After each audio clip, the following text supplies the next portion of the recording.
Greg Reynolds, I'm the Director of Business Services for the Burlington School District. Schools are funded in Iowa according to a funding formula set by the state.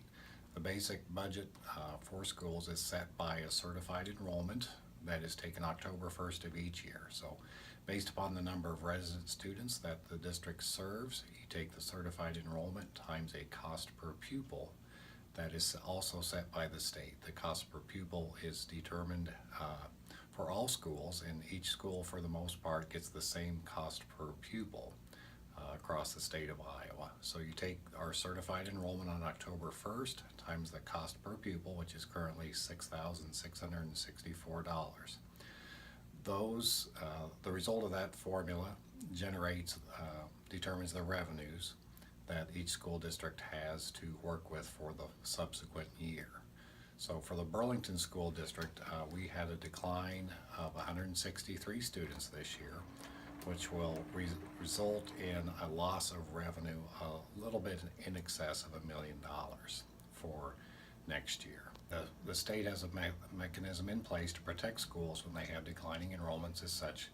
It's called a budget guarantee, where districts are guaranteed 101% of the previous year regular program revenues. So this will give the district a 1-year buffer to adjust our budget accordingly as we work through the loss in additional revenues. So we'll receive a budget guarantee in a little bit in excess of $1 million for next year, but the subsequent year that $1 million is lost. So the district will have 1 year to try and make some budget modifications to allow for the decrease in revenues for next year. Administration works very closely with all members of the Burlington School District in trying to identify areas that we can reduce costs when we have to make some budget modifications as such. For schools, the majority of our costs are personnel. We are a service industry in the business of education, and roughly 78% of our costs are personnel.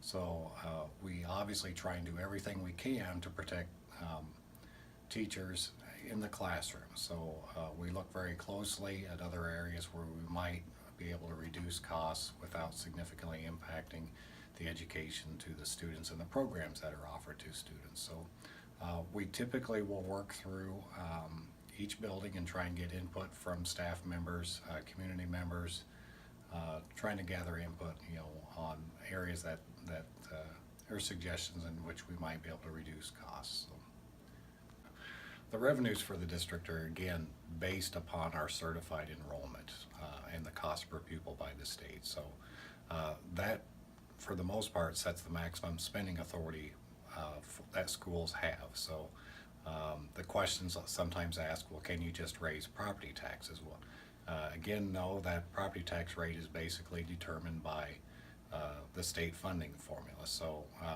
the district does have the opportunity to levy a cash reserve, but that does not generate spending authority for school districts. It mainly just puts cash in the bank. And if you don't have the spending authority, you can't spend the cash.